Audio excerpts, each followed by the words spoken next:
Great. Good morning. So today I'm going to be talking about these four kind of main parts. We will discuss what the BAL is itself. I will provide you through we'll just go through step by step as to how to calculate BAL using both method 1 and method 2. BAL, then we're going to talk about what BAL means beyond the construction. And then I'm just going to touch based on the BPAT accreditation. And then we'll have some time for questions. The one thing that I would like to make very clear about this presentation is that it's an overview, and I probably will be more showing about the problematics of the BAL assessment, rather than kind of giving a very specific pointers as to how to do specific steps. So let's start with what is BAL itself. So AS 3959 has a definition. So the main standard that we're looking at is AS 3959. It provides a definition of a bushfire attack level. It's pretty much a means of measuring the severity of buildings' potential exposure to ember attack, radiant heat, and direct flame contact. And it's calculated in increments of radiant heat exposure expressed in kilowatts per meter square. And that is then used to establish the basics of the construction standard. What it means in more of a practical ways, we've got 6 BAL levels, and depending on how far away the proposed building is from the potential hazard source, what is the slope of the building in relation to the potential hazard, and what is the hazard itself. So whether it's a forested area or a woodland area, or maybe it's just a grassland, it's then going to identify the level of the construction that is required. And you can see that there are the BALs themselves and then the differences between different BALs. So we've got the BAL of Z, which is the highest exposure, and BAL low is the lowest. So what it is aside of just that definition that we have in AS 3959, so it's of course it's a method of assessing the bushfire risks. It is also driving the requirement for the construction of class 1, 2, 3 and associated class DA building 10A buildings under the BCA. The site assessment is done as per AS 3959, and the methodology has been adopted across various jurisdictions.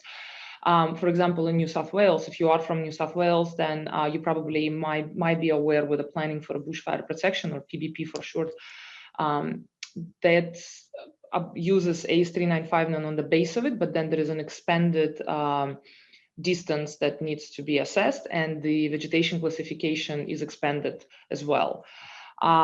It is also used more than just to determine the construction standard for new buildings. It's used for identifying the risk, overall risk. If you're from Western Australia, you're probably aware of a BAL contour maps, which is a map that identifies the potential exposure of a site to the bushfire.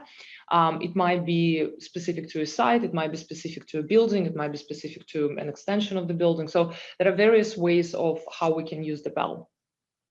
And when do we need to use them? So mainly we're using BAL within the building system, and the way that it sits in the building systems and when it calls on upon. So it's a little bit of a legislative bit, and it might be a bit boring, but it's an important piece of information. So in every state, we've got a building act, which is, or a planning act, which is an act of parliament. It becomes a law. It's a primary legislation that is driving building and planning systems within the given state.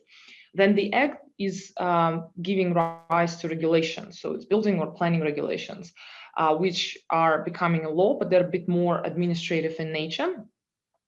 They usually set maintenance requirements. So for example, AS 1851 is fire routine services, which are called on by, which are referenced in the regulations by Victorian building regulations, and they set up the maintenance requirements for every building. So it references various codes and standards. We then have a BCA, so it's our Building National Standard construction standard.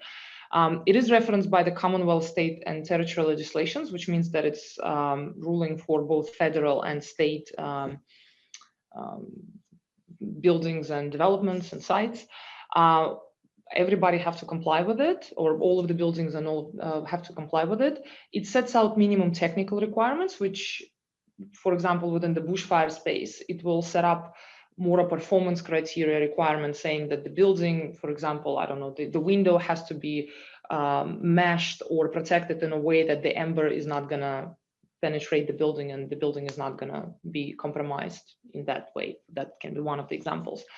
And it also references other codes and standards. And then we've got a set of standards themselves. So they are required to be complied with only if it's referenced by legislation. So if AS 3959 is not referenced by a legislation, that it's not a law, then you don't necessarily need to comply with it.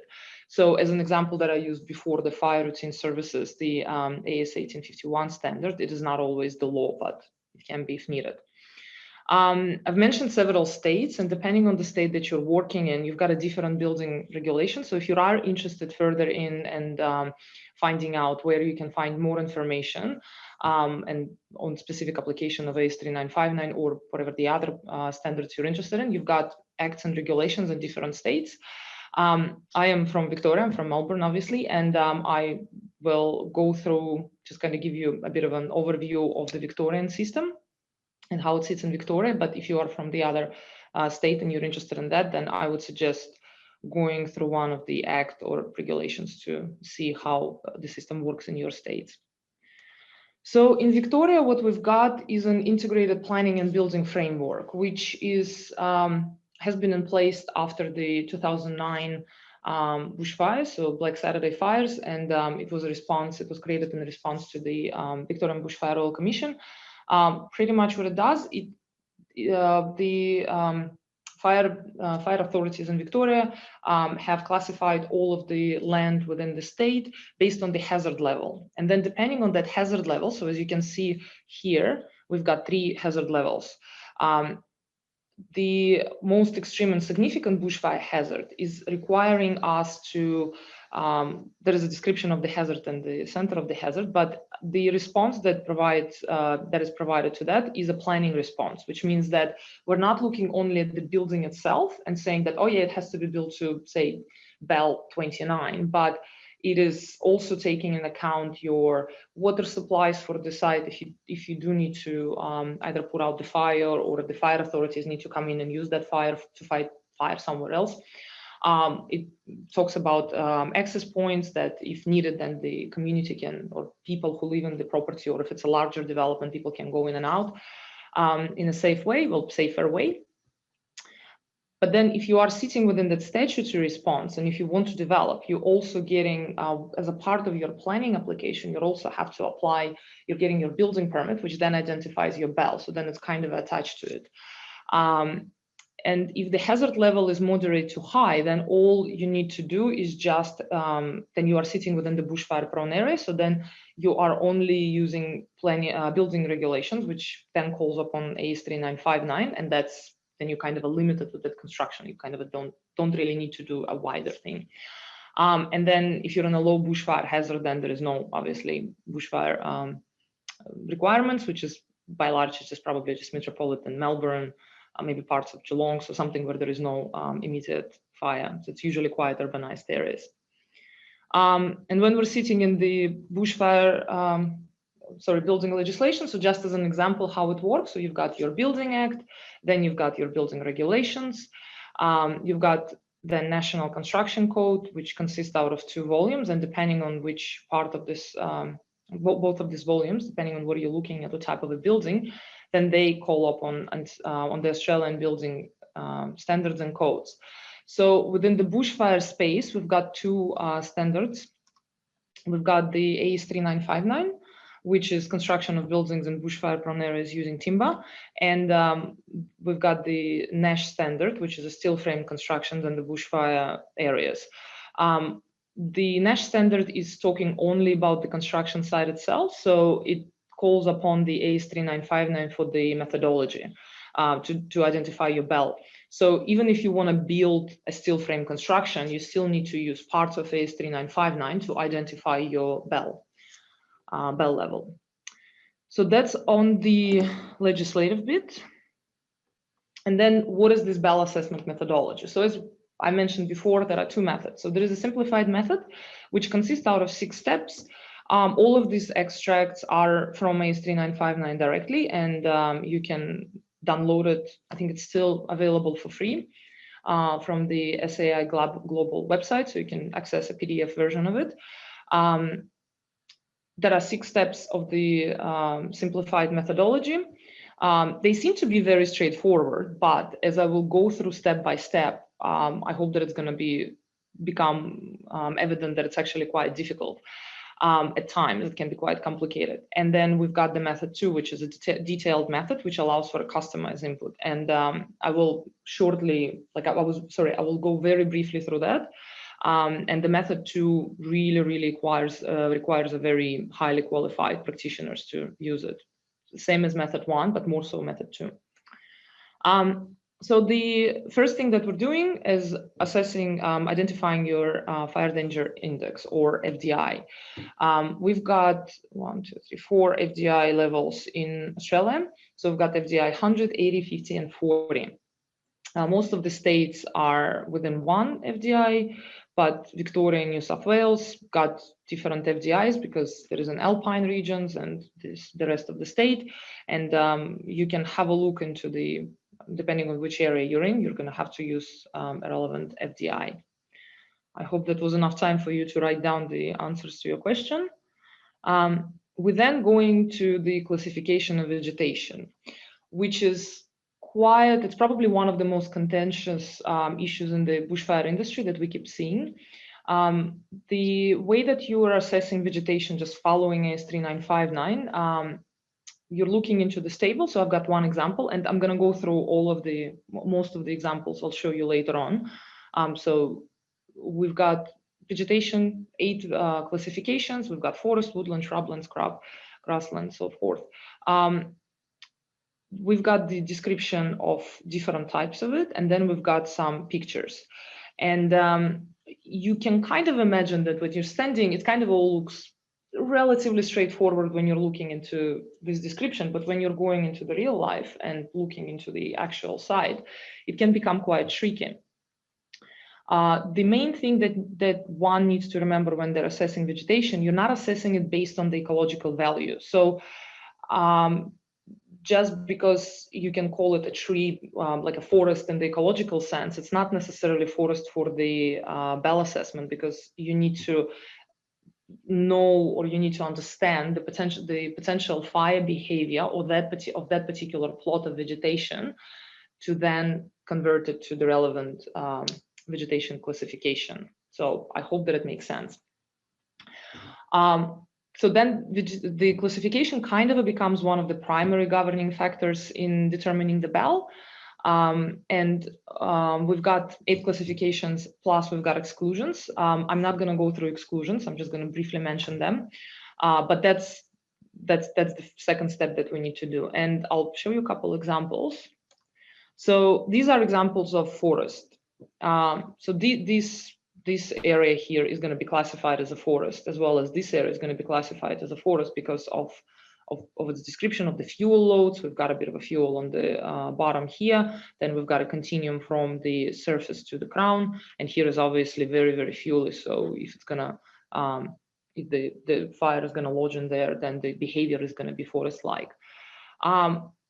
This bit is also going to be classified as a forest. Even though it's wider than 20 meters, even though it kind of seems like there is a building out there, and you kind of, yeah, well, that maybe not necessarily be that, but this is also classified as a forest. So that the difference between the 3 images kind of is showing you the challenges of classifications, vegetation classification within AS 3959.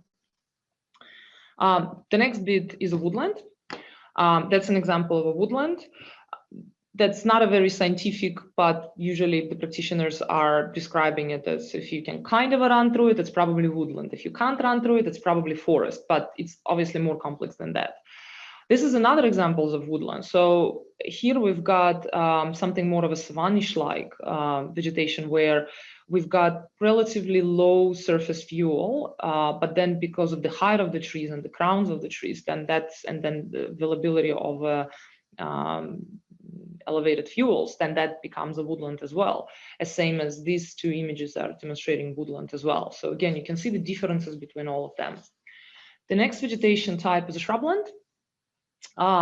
When you are conducting a BAL assessment, we always encourage our practitioners to use some sort of a reference in the photo to demonstrate the height. So in this particular case, there is a car, so you can kind of sort out the approximate height of the vegetation.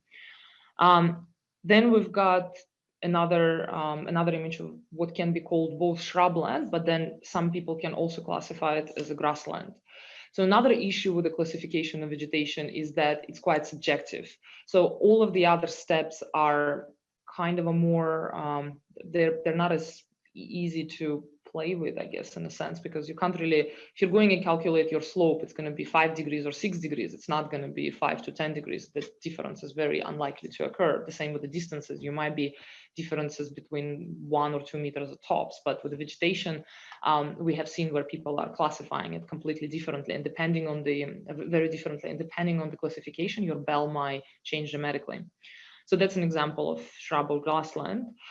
This is the next example is a scrub, which is usually kind of just a scrubbish areas with about not more than 2 meter height of a continued vegetation. Most of the images that I've got are from Western Australia, because that's where most of our training and bulk of our practitioners are. And this is another example of a grassland. The next step is to determine the distances. So when we're determining the distances, we're determining distance between the site, between the building, the elevation of the building or a proposed building or the site to the classified vegetation. And we need to do it in, we need to do it horizontally, and then we need to do it, and then we need to do it from the unmanaged story rather than from the drip line or the trunk of any tree. So you can see that this is the canopy. You can kind of see that the canopy dropped here. So you will measure this distance rather than measuring distance from here to here.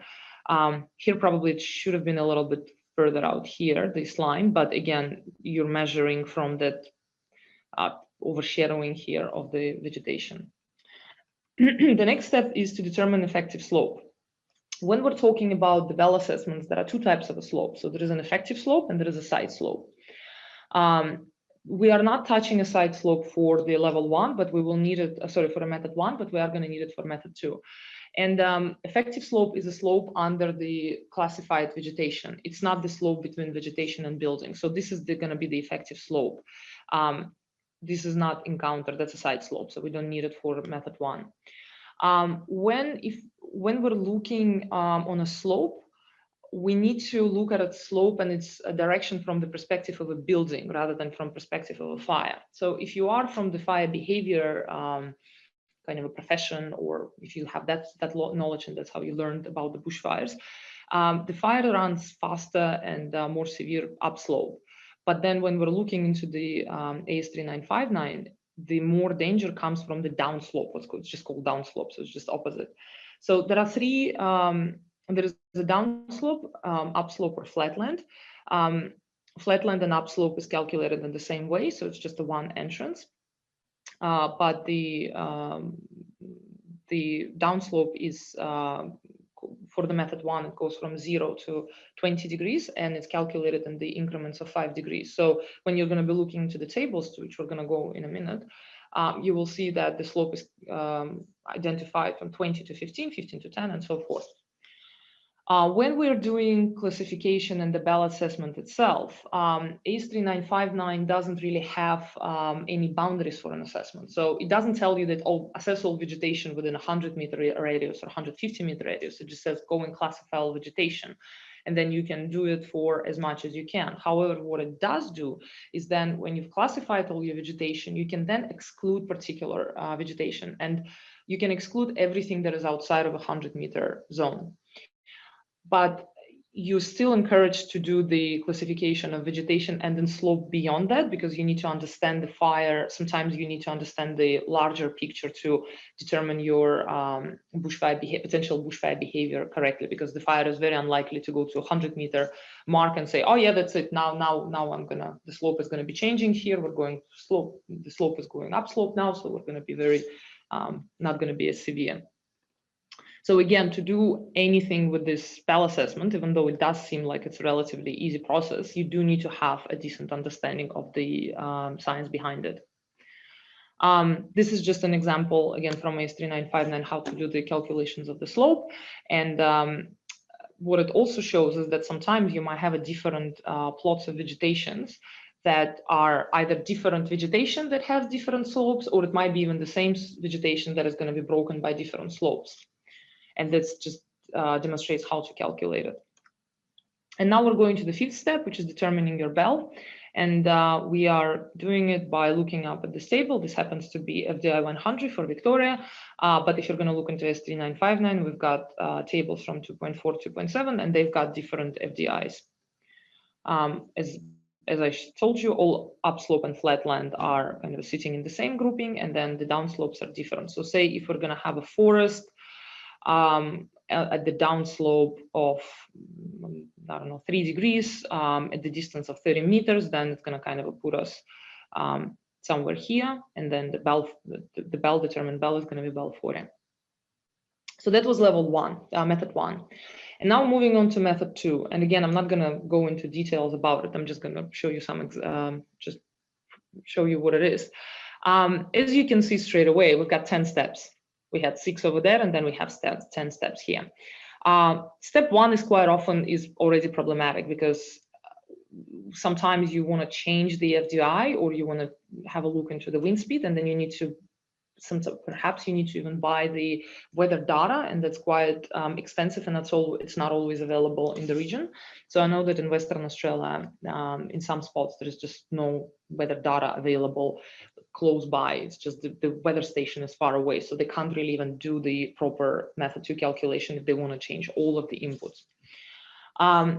As you can see in the step 2, you then have to do the determination of the veg classification based on the fuel loads, and you need to understand the vegetation height. And there is a paragraph B3 which provides you further details. Again, you can go into the standard and have a look at them yourself. But you need to understand what the fuel loads and how do you calculate them. It's not as simple as just coming in, oh yeah, I think that this is what it is. You actually have to, there is a specific process behind it where you need to collect samples, you need to weight them, dry them, burn them to understand the potential fuel load. And that is something that is done and taught at the university at the level of a graduate certificate or graduate diploma. So it's not something that one can do just very quickly. That's why we always stress out that if you are working in the space and if you do want to do something with the BAL assessments, probably should consider to engage suitably qualified practitioners. As I told you, there is different slopes, as I mentioned before. So there is effective slope. There is a, then what else do we need to do? Then we're going, that's all kind of the same.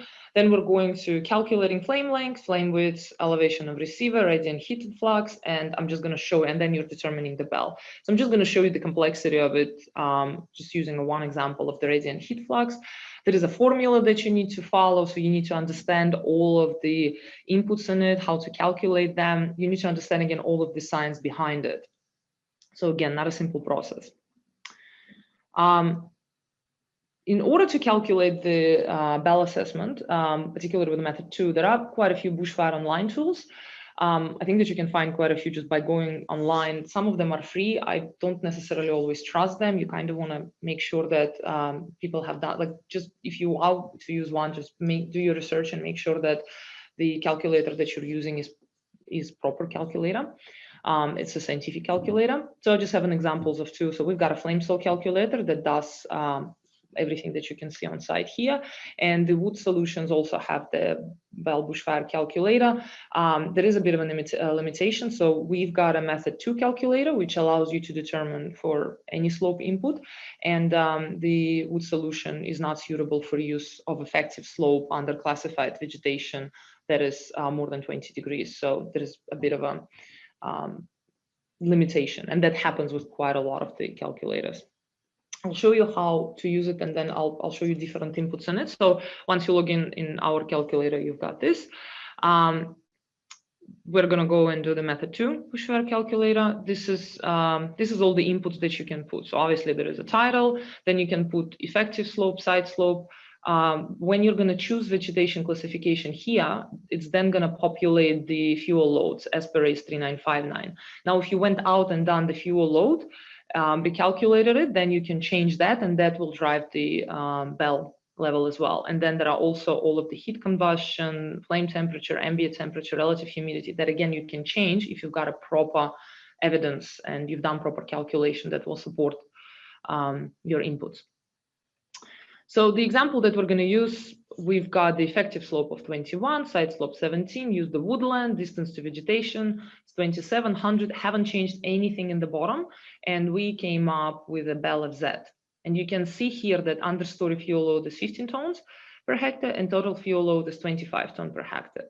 Now, let's say that we have, it's woodland, but it's kind of a more of the savannish woodland. So it's similar to that photo that I've showed you before. And then we override. So we went out, we've done all the fuel calculations, and you know what? The understory fuel load is nearly not existing. So it only sits about 4 tons per hectare. And the total fuel load is 21 tons per hectare. I've just made them up. They're not necessarily making any sense. It then results in, this is the changes that we've made. And then it results in the significant drop of the building level, bushfire attack level for the building. So that's the use of the method 2 calculation, and that's the positives of it. Again, nothing to be, we're talking about the safety of people here. So you don't want to just go and do that on just an assumption that you can do that. And then I'm just going to go through a couple examples of how the BAL assessment actually looks like. So this is a site that we've been using with the University of Melbourne students, just here in Victoria. It's a public building, as you can see from the contour maps. It's kind of sitting on the slope, on the plateau, and there are slopes coming around all of the ways. So we start off the BAL assessment by setting up the building, doing our 100-meter radius for the site assessment vegetation. Sorry, for the assessment of the site vegetation. Sorry, that's always jamming. We then went on site. We had a look into vegetation, the predominant vegetation. We've done some measurements, we've done calculations, we've taken some photos. So the vegetation that we've got on site is a woodland, kind of till this side, that's all woodland. Then we've got bits and pieces of excludable vegetation, so that's somewhat urbanized area. It's a cleaned up, there is a well-established APZ, there is a car park, and then we've got forest. And forest is kind of you can see that it's very thick. You've got a continuum of the surface, fuel from the surface fuel to the, even though it's not that much of a crown over there, but it is still a forest based on the fuel loads. We then have gone and plotted all of our vegetation. So we've got several plots. And as you can see, we've got several woodlands, and the difference between this woodland and this woodland is the slope. So as I mentioned before, that sometimes you might have a different slope under the same vegetation class. That's exactly what happened here. We then done our measurements, the distances between the building and the plots. Everything here has been done in our mapping software, Fire Maps. So it's calculated it all for us automatically. That's why there is a bit of I didn't move them properly around. So you can see that this is the closest plot sitting at 18.5 meters. So that's going to be our determining plot for our BAL. We then go and we put a bit of more information on it. So you can kind of read and understand the slopes of it. So that's, you can see that there are all of the slopes for all of the plots. So we've got all of this information. Now we need to identify our BAL. So the way that we do it, you usually want to have some sort of a table. This is a particular excerpt from our BAL assessment, our BAL template for BAL reports assessment, where we've got the plot numbers, then we've got the corresponding vegetation classification, the effective slope, then the separation, so that's the distances between the vegetation, and then we've got all the BAL levels. And when we've got all of the BAL levels, we then can determine the overall BAL for the building. It's always the worst case scenario, so you have to choose the highest one. In this case, it's going to be BAL 40. We've got 2 of them. However, because this is the closest separation, that's going to be the driving BAL. Why do we need to? So sometimes we don't need to have this information. Sometimes we do, because if you do want to establish, say, asset protection zone, so if you want to drop down the BAL level, then you kind of have to look at first instance and the plot 3, and then you're going to have a look into plot 4, and then just remove a bit more of a vegetation if it's allowed to do so. One thing that I realized that I didn't really put much slides about it is the concept of shielding, which is a part of the BAL assessment as well. Under AS3959, you can drop one of the elevations by one level. So say you can have the whole building of BAL 40, but the north elevation is going to be BAL 29. So it's a one BAL lower, if that elevation is possible to be shielded. The way that you do it, you have to draw a straight line from the fire source, so potential hazard and potential bushfire source, to the building. And if there is something that obstructing that line, so if you can demonstrate that there is not going to be direct fire on, then you can reduce that one elevation by one level. Again, AS3959 has images and it demonstrates when you can and when you can't apply shielding. So we've done all of that. We've identified our construction standard. It's all good and great, but what is going to be after that? What does actually all means if we're going to want to go beyond the construction side? We then can look into the asset protection zones, or APZs. So APZ, for this particular case that we've got, it's a woodland, flat land, BAL 40. When you're looking into this distances, this is pretty much your minimum and maximum distance from the building to the end of the APZ. So it's a asset protection zone, is a zone that is established around the building to protect the building from the direct flame attack, to reduce the potential of the building catching on the fire from whatever the way it goes, radiant heat or if it's a direct flame contact. This is an example of an APZ. It's a very conceptual image that we have developed as a part of my research on the Wye River and Separation Creek in my previous life in the academia. We've got a building. We kind of have defendable space, which is inner protection zone. So the asset protection zone can consist out of two parts. You've got the bits that are closer to this. So you've got an area that is closer to the building. That has to be a bit more clear, and it has less vegetation than perhaps a little bit further down. So you kind of need to break it. You need to break the fuel in a different way. And it probably will have, maybe it's going to have your water points. It can have a little bit of a veg patch. It can have any water body if that's required. It kind of depends on your landscaping. If you've got something like a fuel storage, you may want to make sure that's obviously meshed or protected in any other ways, and it sits as far away from the building as possible. And quite often it's not allowed to be as a part of an APZ unless it's properly protected. You can have some small objects here and there. You can have some storage and sheds. Again, it all depends on the area. It depends on the BAL construction overall, and on the requirements within a particular state. So each state have a different requirements for an APZ. This is an example of APZs that are provided in the CFA's publication Landscaping for Bushfire. It's available online. If you're interested, you can go and have a look at it. It's quite a good guide that presents several typical, that's what we've got here. So it's kind of a typical house in the somewhat urbanized area. So you've got a bit of a neighbors here. So it's probably just a typical development, maybe outer suburbia, but you do have a garden, and it's clear that you've got a fire source, the hazard sources somewhere. And then you've got different bits and pieces. So there are explanations, which then you've got a descriptions for every part. And you've got some examples of various pictures showing you how you can populate your APZ in a way, which in effect, if you've got a building, it's kind of your backyard. This is a landscape plan of the same garden, which provides that you can have something like a citrus orchard. There is an ember catching trees. So you can use vegetation to stop the fire or to slow the fire, but not to stop the fire is the wrong word.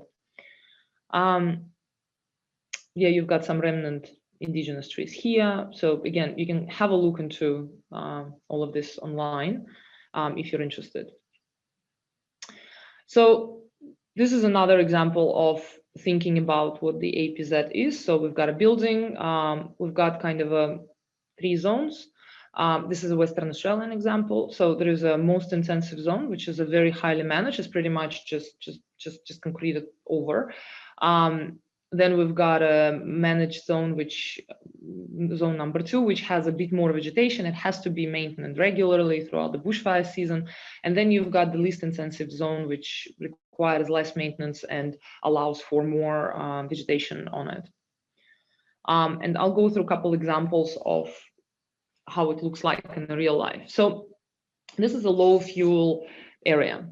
And what it makes it low fuel, even though we've got a garden bed kind of sitting next to the building, it is going to be allowed to have it as a part of an APZ because the area is no bigger than 5 square meters. It doesn't sit directly against the building. So if you would have something directly against the building, that would be and not allowed to be as a part of an APZ.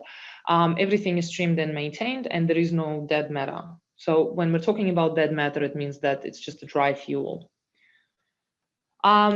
This zone can also be a part of an APZ if there is going to be a bit of a maintenance done. So quite often when we go outside and do the BAL assessments and kind of trying to understand how we can reduce BALs, kind of assess the property, and then you can tell to the owner that, oh yeah, if you're just gonna remove this dead matter over here, there is a bit of a trees here that kind of seems a little bit dead.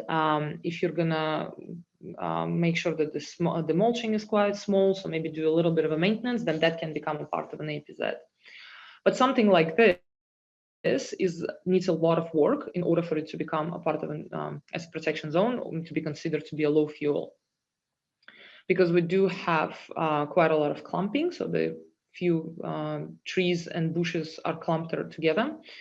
And there is a bit of the possibility here is that the embers can lodge in here, and then that's going to start spreading the fire.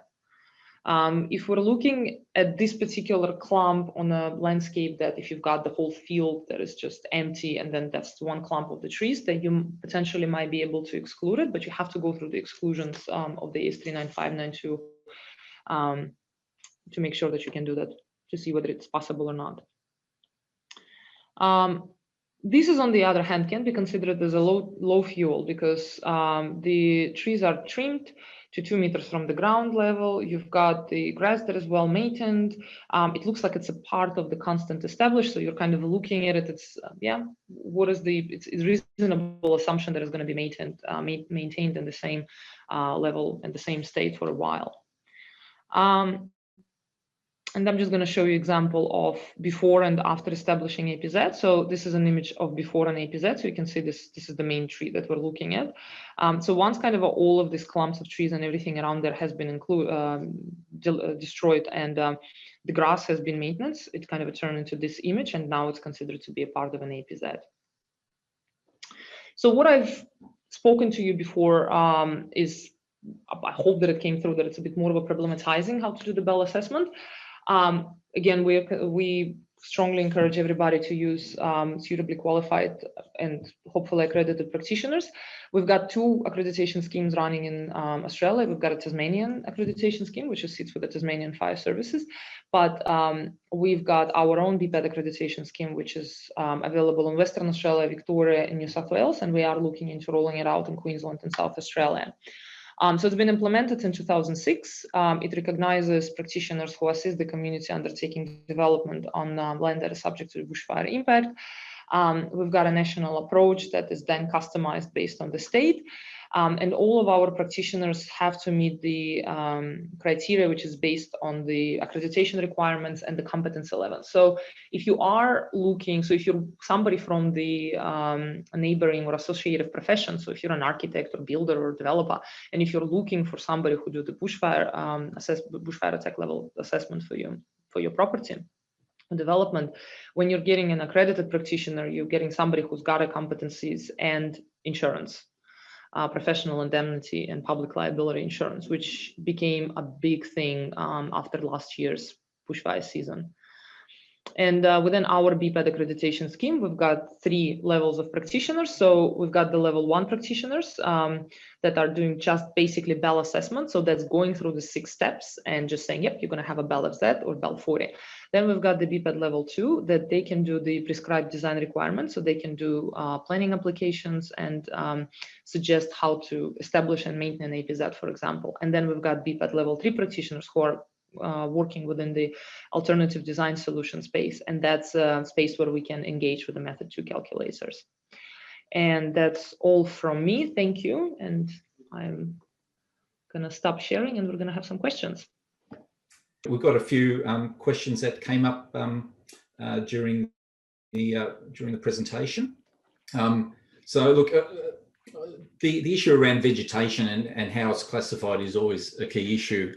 One of the sort of, I'll paraphrase the questions just to make them a little bit easier, but one of the questions, if you've got a fairly managed 100-metre boundary from your dwelling or your structure, and you get sort of little bands of vegetation that might extend into that 100-metre distance, how is that undertaken as part of a BAL assessment? So that all depends on, well, obviously you have to go on site and you have to assess it, but you have to assess vegetation outside of that 100 meters to understand what's going to be the potential bushfire behavior. Yeah. So if you're going to look then into the exclusions that I've mentioned, they specify, so you can, if you've got a specific, if you just have that extension and it's of specific hectareage and it's kind of a sitting, there is nothing else around, and there are some exclusions for it as well. So there are some discounts that are available in AS395. And so it's all case by case, but it's always a good idea to have a look into the wider area just to identify your potential fire threat and then exclude everything accordingly. So don't go with an idea of let's just establish 100 meters and then walk around with a tape around it. So yeah. And look, this other question is suppose something that I've often thought about as well, is that if you've got sort of, let's call it young vegetation, so, trees or shrubs that, say are only small height, but they're only early in their growth phase. So you've planted, fairly substantial area. How do you account for that? How does the bushfire assessor, does he look at the vegetation and say, okay, this is young growth and in 20 years time, it's going to be 20 meters high, or how is that sort of undertaken by... Yes, thank you. That's a good question, and that does come up quite a bit. The standard says that you have to look onto the mature state, so you have to look at it and imagine what is going to happen in 20 years' time. So if it's a young eucalypt, you probably it's probably going to turn into the forest. But then, when in saying that, you also need to have a look into realistically what is going to be the maintenance level. So if you've got a massive site that has been approved for the development, and you're just doing a BAL assessment for one of them, and that once the assessment is going to come through and they're going to build and everything is going to get slashed, that's a different story. Or if it's a part of local government area and they are going to be maintaining it in according with the requirements, then again, that's a different, so you kind of have to navigate that space. So it's two things that you want to look at it: likely maintenance and mature state. Sure. The question was raised, but it might be worth just elaborating a little bit about what happens when we go beyond that sort of method 1 approach into the maximum slope. And the question was, well, what method do we use? And so method 2 with your calculator. So you went through the example about how to use that calculator, but that's probably the only pathway that we have in terms of going beyond the method 1. So it slopes beyond that maximum degrees. So there is no really stopping. So method 1 is the simplified method, and it allows only for up to 20 degrees. If you've got a slope that is above 20 degrees, then you have to go and use the method 2 calculator. That's it. Like, there is nothing else. And you don't need to use our calculator, neither of them. You can just go and calculate everything following the Appendix D. So it's a specific design, a specific case for that can be done, but you need to use the method 2 approach. Yes, it's only method 2 approach. Yes. And I think particularly when we talk about bushfire areas, it goes into regional. We start thinking about regional effects. The question is about surrounding sort of grasslands or in rural development. So I think that the same question is, well, how do we consider the threat from adjacent properties? And I think from your comment, you need to look beyond that 100-metre zone. Yes. So if you've got everything with the grassland, and if everything that you have around is a grassland, AS3959 has grassland beyond 50 meters as a BAL law. I don't know whether that helps or not. So that's kind of, if you've got a development in the middle of the grassland, then yes, you just calculate everything beyond it as a BAL law. But with the grassland, it's quite a tricky one as well. You have to, and a lot of practitioners and a lot of people that we've seen a lot of examples of work, they're just going to use it as a maintenance. They're like, oh yeah, somebody's going to come and mulch it. Regions, you need to be very specific as to how it's going to be maintained, and the grass needs to be not longer than 100 mils. There is a millimeter. Sorry, there is a specific description in the standard.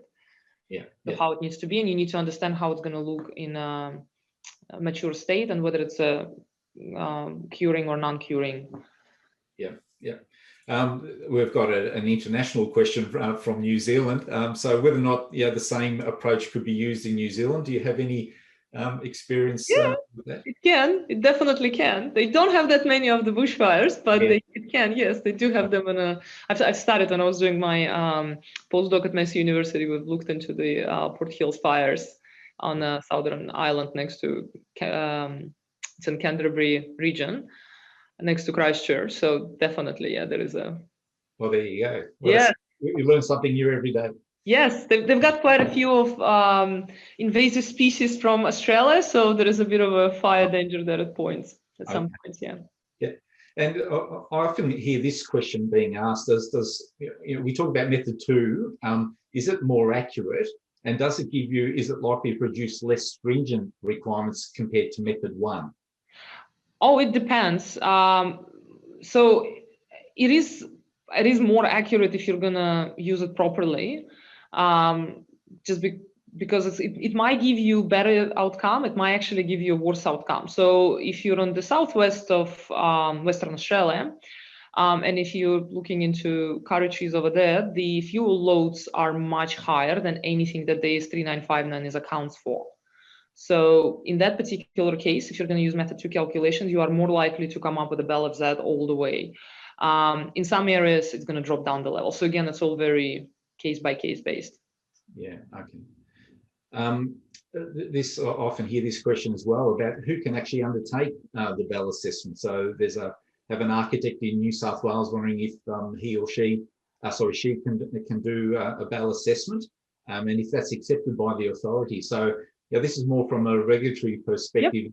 How do the regulatory authorities view the undertaking of BAL assessments? So in New South Wales, the BAL assessment is not very well favored coming from the not accredited practitioners. So there are several councils. It depends where you're working in. Probably areas like Shoalhaven are not going to be favoring anybody after the last year's bushfires. But there is in New South Wales, there is a ways for, as we say, mums and dads. So it's a lay person who can do a basic CDC certificate. So it's a compliant and development certificate, and they can do a basic BAL assessment. But it then depends on the local of the particular person in the local council, or whether it's local council authority, whether they're going to accept it or not. Now, if it's a higher risk, if it has to be referred to the Rural Fire Services, to the RFS, it has to be done by the BPAT accredited practitioner in New South Wales. That's the legislation there. Right. Yeah. Okay. Sort of a general question about are there saying often engineers apply safety factors or safety indexes, as the question's asking. Is there anything in relation to any safety that's applied to the BALs? I must say, I mean, I sit on AS3959 as well, and I'm not really the BALs development of the BALs has been done through using basically method 2, and there is some conservatism, I'll say, in method 1 because it has to be, because it's a tableized form. But in terms of safety factors, it's all based on that sort of science, as you were saying earlier, Maria. So the equations are there, the methodology is all there, and that's what's used. So I wouldn't say that there's, and because bushfires are such a natural event, you can't say that everything's to the decimal point. So there is some margin or some variability, but I don't know there's a specific safety factors that are applied to the calculation method. No, I think it's just based on the science. Some of it is with a bushfire, and you probably know this, Boris, it's quite difficult, as you mentioned, to do anything with it because you can't really test it properly. So there have been done several tests on identifying the bushfire behavior, but nobody's going to let you go and burn the whole forest to kind of get it's very difficult. It's not a lab exercise. So a lot of things that are done are actually coming from the fire safety into the bushfire standard, such as the receiver and few things. But there are safety mechanisms as much as it's possible to put them in. Yeah. And a question about the fuel loads not being, when we're using method 2, you assume a particular fuel load, but that can change over time. How is that accounted for? So from a bushfire assessment perspective, does the assessor say that this is assuming this state and you need to maintain the vegetation in that state, or are there any guidance given to the owner? There is no specific guidance as to how to do that. You just need to, when you're using the method 2 calculation, you just need to satisfy requirements of the authorities that is going to be looking at it. So again, it depends on which authority you're going to go. So if you're, for example, in Western Australia and you want to work with the DFIS, with the Department of Fire and Emergency Services, and you want to do a fuel load recalculation, they have very strict requirements as to how you can do it, till the point where it's nearly impossible to do it. Within the New South Wales situation is slightly different. So you have to assume, again, the same thing of a mature state and have a look at it. And in some cases, as I showed with the woodlands, it's quite evident, that probably it's not going to ever be populated just because it's impossible. Yes. Because of the soil, it's probably not going to happen. But yeah, with another one, it's with other states, and it all depends. Yeah. So I suppose just one final question is about sort of controls. So regulatory controls around Australia. The specific question is a much difference between New South Wales and Victoria. But I think as a general question, how have you seen the regulatory authorities sort of address this whole bushfire, sort of designing for bushfire areas and the assessments? Do you see there's been a tightening of stringency requirements, or what's your feeling from an assessor perspective? Definitely getting better. I think that the bushfires, I think that's finally the penny dropped for quite a few authorities that, or just in states, that you kind of have to address the bushfires, and then you can't divorce building and planning systems completely. So there is definitely a growing awareness of it, and we can see that there is more tightening. One of the biggest drivers for the change are actually insurance industry. Right. And more local councils, again, after the last season, a lot of the local councils are kind of not willing to undertake the assessments, and not accepting assessments by not somebody who's got an insurance. Yes. Just because they're like, yep, no, we don't want to take any risks. So I think that's something that drives change. Unfortunately, in our world of disasters, one has to happen for a change. So yeah. All right then. Look, thanks very much, Maria. We'll leave that there for the questions. And I suppose Maria did mention the Bushfire Calculator through Wood Solutions. So just quickly, this method, it actually uses method 2 as the background, as the engine, but it's only in alignment with the method 1 approach in AS 3959, and only within that tableized format, because we're not formal assessors. We don't allow this to be used as a method 2. So you select your FDI, the vegetation type, you insert your distances from the vegetation, the effective slope, as Maria described. You press calculate. And one of the nice features about this calculator is it tells you what the BAL would be for that specific, for those inputs. It also gives you what the distances are to achieve other BALs. So obviously, if you're on a larger rural site, you can move your structure. If you're more closely in suburbia areas, you can't do that, but it does give you an indication of how far your building would need to be from that vegetation. So just thought I'd quickly throw that in. And then you can print. So it's an online tool. You can't download the tool. You can just print straight off that web page. So what we'll be doing as part of today's presentation, there'll be a formal recording of it and it'll be made available over the next week or so. And we've got a range of other webinars that are also accessible just through the resources page of the Wood Solutions website.